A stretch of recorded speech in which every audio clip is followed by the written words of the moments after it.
Hello students, this is chapter 2 structure of atom part 2 of class 11 chemistry। तो इस video में हम जो टॉपिक्स डिस्कस करने वाले हैं वो है Planck's quantum theory, Bohr's model and its limitations, dual nature of matter and light, concepts and principles of shells and subshells, quantum numbers, of principle, Pauli's exclusion principle और Hund's rule. तो ये सारे topics जो हैं हम इस video में discuss करेंगे वन बाय वन। तो सबसे पहले आ जाता है dual behaviour of electromagnetic radiation. तो जो इससे पहले वीडियो मैंने बनाई थी तो उसमें मैंने आपको बताया था कि EM रेडिएशंस मतलब जो इलेक्ट्रोमैग्नेटिक रेडिएशंस होती हैं वो डुअल बिहेवियर शो करती हैं। कैसे?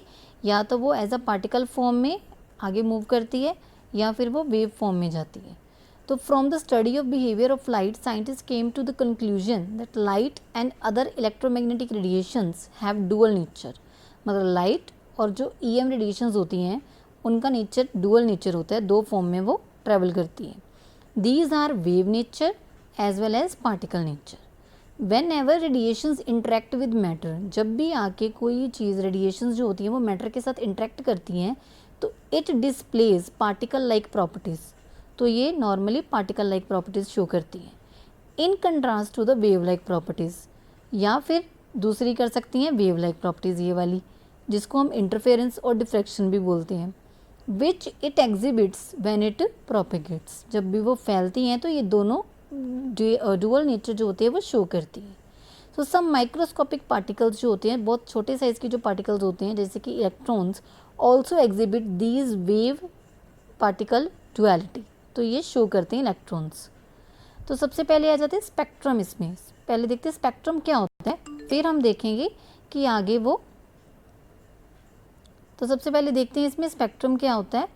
स्पेक्ट्रम में बताया होता है कि आगे वो किस तरह किस फॉर्म में ट्रैवल करते हैं, कौन सी एनर्जी लेके करते हैं। So when a ray of light of white light is pass through a prism, ये हमने छोटी क्लासेस में भी एक्सपेरिमेंट करा होगा कि जैसे कि वाइट लाइट है तो वो स्प्लिट हो जाती है 7 कलर्स में, विबग्योर जिसको हम बोलते हैं। तो the wave with shorter wave length, तो उसमें हमने सारे विबग्योर 7 रेज पढ़ते हैं, 7 कलर्स होते हैं विबग्योर में। रेड जो होता है सबसे नीचे होता है, वायलेट कलर सबसे ऊपर होता है। तो रेड कलर की जो वेवलेंथ होती है वो सबसे ज़्यादा होती है और वायलेट की सबसे कम होती है। So the wave with shorter wavelength, जैसे कि वायलेट की शॉर्टर वेवलेंथ होती है, bends more than the one, एक बार से ज़्यादा बेंड करती है with a longer wavelength. Since ordinary white light consist of waves with all the wavelengths in the visible range, क्योंकि ये सारे कलर्स विजिबल रेंज में प्रेजेंट होते हैं, and a ray of white light is spread out into a series of coloured bands. तो एक white light किस में स्प्रेड होगी, कलर्ड बैंड्स में। तो ये जो 7 कलर्स आ जाते हैं इसको हम क्या बोल देते हैं, एक spectrum. The light of red colour which has longest wavelength, अभी मैंने बताया कि रेड कलर की वेवलेंथ सबसे ज़्यादा होती है, इज़ डेविएटेड द लीस्ट, सबसे कम डेविएट होती है। मतलब उसका एंगल जो होता है डेविएट करने का, एक होता है एंगल ऐसे जाना थोड़ा सा टेढ़ा होना, एक होता है एंगल बिल्कुल ही ऊपर चले जाना। तो एंगल जिसमें ज़्यादा डेविएट हुआ है। While the violet light which has the shortest wavelength is deviated the most, जिसकी वेवलेंथ कम होती है वो सबसे कम डेविएशन शो करता है। तो स्पेक्ट्रम आगे दो तरह का दिया हुआ है, continuous spectrum and emission spectrum. Continuous spectrum क्या होता है, when a ray of white light is analyzed by passing through a prism, it is observed that it splits into 7 colors, wide bands of color from violet to the red, like rainbow की तरह, जैसे 7 colors उसमें split हो जाते हैं वो। So these colors are so continuous, बिल्कुल एक के पास एक होते हैं, मतलब एक आया उसके साथ ही दूसरा, दूसरे के साथ तीसरा, that each of them merges into the next, मतलब एक कलर दूसरे में मिक्स हो रहा होता है। So has the spectrum is called the continuous spectrum. जब बिल्कुल एक साथ जो लाइंस प्रेजेंट होती हैं तब वो क्या होता है, कंटिन्यूअस स्पेक्ट्रम। एमिशन स्पेक्ट्रा कौन सा होता है, it is noticed when the radiations emitted from a source are passed through a prism then received on the photographic plate. मतलब प्रिज्म में से जब ये रेडिएशंस निकलती हैं तो वो हम उसको, जैसे यहाँ पे रेज आई तो ये फोटोग्राफिक प्लेट के ऊपर जाके ऑब्जर्व होती है। So radiations can be emitted in a number of ways, बहुत तरीक़ों से वो एमिट हो सकती है, जैसे कि फ्रॉम सन और ग्लोइंग इलेक्ट्रिक बल्ब। सन से भी आ सकती हैं या फिर किसी इलेक्ट्रिक बल्ब जो ग्लो कर रहा है उससे भी आ सकती हैं। By passing electric discharge through a gas at low pressure, कोई जैसे गैस है लो प्रेशर पे रखी हुई है तो उसमें अगर इलेक्ट्रिक डिस्चार्ज होता है तो उससे भी आ सकती है। Third, by heating a substance to high temperature, अगर हम किसी सब्सटेंस को हाई टेम्परेचर पे हीट करें देन इसमें से भी क्या निकलता है, एमिशन स्पेक्ट्रा। एमिशन का मतलब होता है एमिट करना, तो जिसमें से रेज एमिट होती है। Then is the line spectra and absorption spectra. Line spectra मतलब लाइन की फॉर्म में। So when the vapours of some volatile substance, जो मिक्स हो जाती है सब्सटेंस उसको वॉलेटाइल बोलते हैं, are allowed to fall on the flame of a Bunsen burner, किसी बंसन बर्नर की फ्लेम के ऊपर वो आके फॉल करते हैं। बंसन बर्नर का होता है सिंपल ब्लैक कलर का बर्नर है जो आपने लैब्स में देखा होगा, तो इसके ऊपर ऐसे हम लाइट जो है वो ग्लो करती है, तो इसकी फ्लेम के ऊपर आके फॉल करती है सब्सटेंस के vapours. Then analyse with the help of a spectroscope, की हेल्प से हम उसको देखेंगे। Some specific coloured lines appear on the photographic plate, कुछ स्पेसिफिक कलर्ड लाइंस उसके ऊपर आगे प्लेट के ऊपर, which are different for different substances. For example sodium और its salt emit yellow light, जैसे कि सोडियम के ऊपर अगर फॉल करेगी तो येलो लाइट एमिट होगी उसमें से, पोटेशियम के ऊपर करेगी तो वायलेट लाइट एमिट होगी, तो उसको क्या बोल देते हैं, line spectra. Absorption spectra, absorption word से क्लियर हो रहा है, एब्जॉर्ब कर लेती हैं जो। So white light is pass through the vapours of a substance and the transmitted light is then allowed to strike a prism, prism के ऊपर जो लाइट है वो आके स्ट्राइक करती है, गिरती है। So dark lines appear in the otherwise continuous spectrum, तो डार्क लाइन्स जैसे कि थोड़ी सी लाइट बैंड्स आ जाते हैं तो कुछ इसमें से डार्क भी आ जाते हैं, तो ये रीजन जो हो गया वो डार्क रीजन हो गया, ये वाला जो हो गया थोड़ा लाइट रीजन हो गया। The dark lines indicate that the radiations corresponding to them were absorbed by the substance, इससे पता चलता है कि जो सब्सटेंस है उसने सारी रेडिएशंस क्या करी, एब्जॉर्ब कर ली फ्रॉम द वाइट लाइट, तो उसको हम बोल देते हैं absorption spectrum. Dark lines appear exactly at the same positions where the lines in the emission spectra appear. Line spectrum of hydrogen, अब जितने भी हम जैसे स्पेक्ट्रम पढ़े हैं तो उसमें से एक लाइन स्पेक्ट्रम का एग्जांपल दिया हुआ हाइड्रोजन के केस में। तो इसमें क्या होता है कि इलेक्ट्रिक डिस्चार्ज होता है जो कि पास हो रहा है हाइड्रोजन गैस के through, enclosed in the discharge tube. वो डिस्चार्ज ट्यूब में क्या है, एंक्लोज्ड है। डिस्चार्ज ट्यूब जो होती है वैसे होती है, यहाँ पे हाइड्रोजन गैस जो है वो निकलेगी इसमें से under the low pressure and the emitted light is analyzed by the spectroscope. So the spectrum मतलब जो कलर्स आएंगे, जैसे ये 7 कलर्स है तो ये जो इकट्ठे आए हैं दैट इज स्पेक्ट्रम बनाया है इन्होंने, तो वो जो स्पेक्ट्रम होएगा उसमें लार्ज नंबर ऑफ लाइंस आएंगी जो कि डिफरेंट सीरीज में उनको हम ग्रुप बना के रख देंगे। The complete spectrum is known as hydrogen spectrum, तो जो पूरा लास्ट में हमारे पास फाइनल प्रोडक्ट आएगा उसको हम क्या बोल देंगे, हाइड्रोजन स्पेक्ट्रम, क्योंकि हमने हाइड्रोजन के केस में उसको स्टडी करा था। तो on the basis of experimental observation, जो एक्सपेरिमेंट कर रहा है उसके बेसिस पे अगर देखें तो जॉनस रीडबर्ग ने क्या बताया था कि नोट करा था उसने, that all the series of lines in the hydrogen spectrum could be described by the following expressions. तो उसने कैसे इसको डिस्क्राइब करा, एक इक्वेशन की फॉर्म में, जैसे कि ये इक्वेशन थी न्यू बार जो है वो हो जाता है वेव नंबर, मतलब एक है वेव या बहुत ज़्यादा वेव्स हैं तो उस पर डिपेंड करते हैं, न्यू बार होते वेव नंबर 109677, ये उसकी कांस्टेंट की वैल्यू होती है। 1/n1 square minus 1/n2 square, n1 मतलब नंबर 1 जो उसका दिया होता है उसकी वैल्यू, पहले वाला जो रीजन है न, n2 सेकेंड वाले की वैल्यू, तो उनकी स्क्वेयरिंग करनी है फिर उनको माइनस कर देना, पर सेंटीमीटर में उसका आंसर आएगा। तो n1 जो है 1 2 3 कुछ भी हो सकता है, n2 की जो वैल्यू होती है दैट कैन बी n1 + 1, मतलब जो पहले वाली की वैल्यू आई है उसकी वैल्यू प्लस उसमें 1 ऐड कर दो, अगर सेकंड लेंगे तो n1 पहली वैल्यू फिर 2 अगर आया उसके बाद तो वो ऐड कर दिया, तो ऐसे ये वैल्यूज़ हम निकाल सकते हैं। जो वैल्यू होती है 109677, ये क्या होती है, रीडबर्ग कांस्टेंट होती है फॉर द हाइड्रोजन, ये एग्जाम्स में भी पूछा जाता है, 1 मार्क का क्वेश्चन आ जाता है, ये न्यूमेरिकल्स में यूज़ होता है। तो ये पता कैसे लगता है एटॉमिक स्पेक्ट्रम ऑफ हाइड्रोजन से, जैसे कि 3 रीजन्स होते हैं, अल्ट्रा वायलेट रीजन जिसको हम यूवी रीजन भी बोल देते हैं, then is the visible region, then is the infrared region. तो यूवी रीजन में आ जाती हैं ये वाली सीरीज़, लाइमन सीरीज़, ये रीजन्स हैं, ये सारी सीरीज़ हैं, तो यूवी रीजन में लाइमन सीरीज़ आ गई। तो इसमें आप देख रहे हो डार्क लाइंस यहाँ पे अपीयर हो रही हैं और ये सब लाइट बैंड्स हैं। देन विजिबल रीजन में आ गया बाल्मर सीरीज़। तो बाल्मर सीरीज़ में थोड़ी लाइंस जो है वो थोड़ी और खुली हैं, जबकि यहाँ पे बहुत ही डार्क थी। देन उसके बाद आ गई पैस्टन, ब्रैकेट एंड पी फंड। ये तीनों सीरीज़ आ जाती हैं इंफ्रारेड में, IR रीजन में आ जाती है। तो ये आपको बस याद करनी है और ये वैल्यू आपको लर्न करनी है, इक्वेशन याद करनी है फॉर द न्यूमेरिकल। अब जो N1 और N2 की वैल्यूज़ हमने पढ़ी हैं वो निकालते कैसे हैं।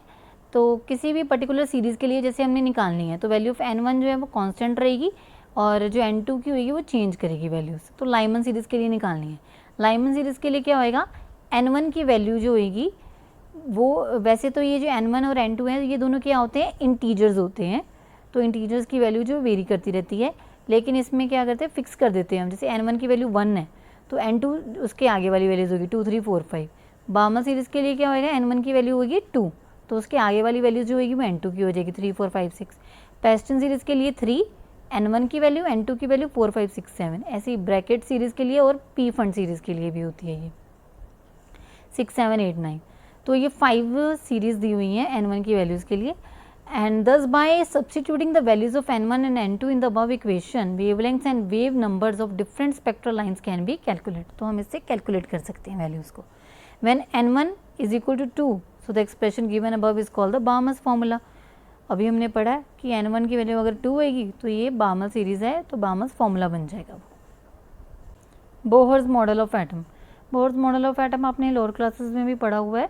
नील्स बोर ने दिया था ये 1913 में। तो उसने एक न्यू मॉडल दिया था एटम का on the basis of Planck's quantum theory.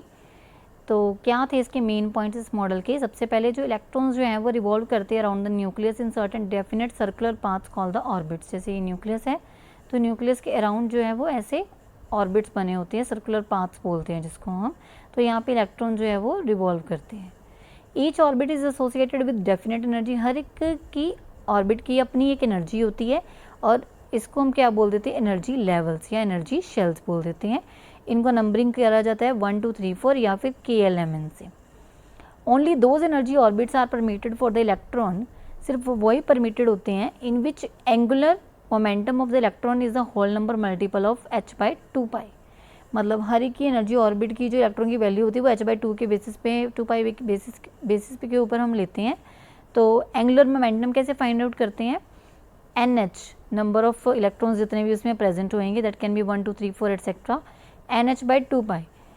Angular momentum का फॉर्मूला होता है MVR is equal to NH/2 pi. ये फॉर्मूला हम यूज़ करके इसकी एनर्जी जो है वो इजीली फाइंड आउट कर सकते हैं, एंगुलर मोमेंटम फाइंड आउट कर सकते हैं। तो M क्या होता है इसमें, mass of the electron, V is the tangential velocity, R is the radius of the orbit, H is the Planck's constant and N is an integer.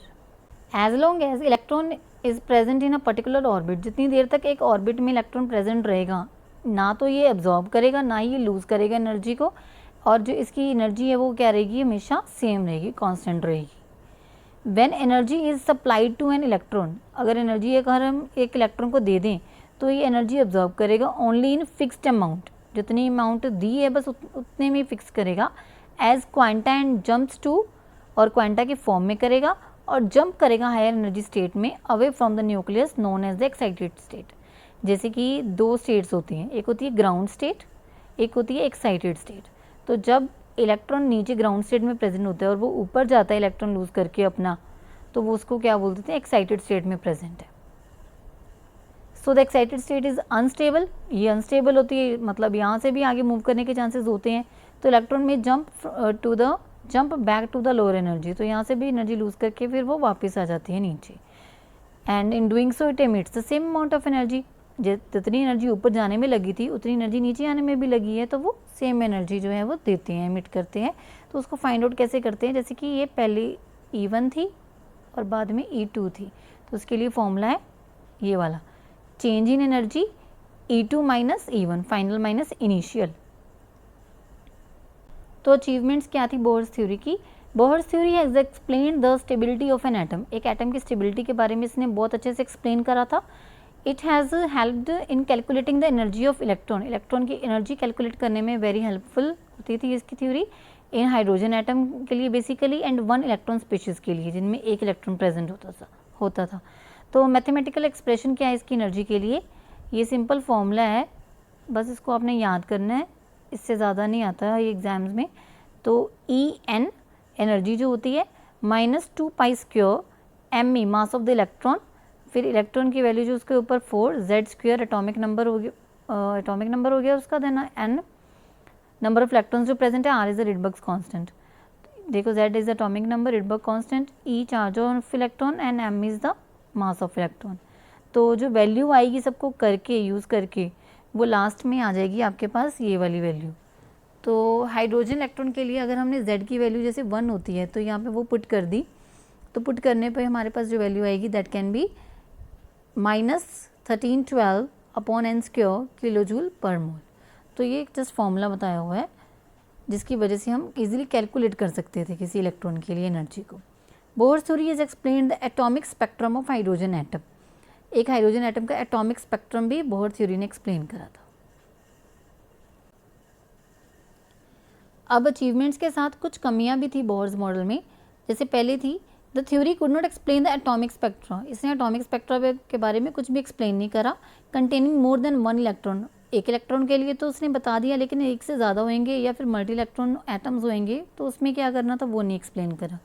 Bohr's theory fail to explain the fine structure of the spectral lines. Fine structure के बारे में उसने कुछ भी explain नहीं करा। Dark region बता दिया और लाइट रीजन बता दिया, लेकिन फाइन स्ट्रक्चर क्या था स्पेक्ट्रल लाइंस का वो नहीं बताया।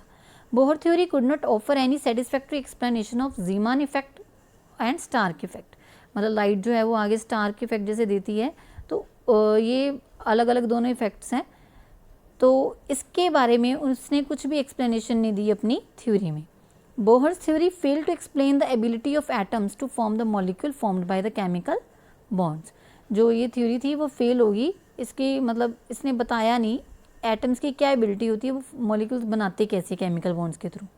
It was not in accordance with the Heisenberg's uncertainty principle. Heisenberg uncertainty principle मतलब एग्जैक्ट पोजीशन या मोमेंटम आप कैलकुलेट नहीं कर पाते हो इस प्रिंसिपल के थ्रू, तो उसके अकॉर्डिंग भी ये थ्योरी जो थी वो वैलिड नहीं थी। Thank you for more videos, subscribe to the channel science with.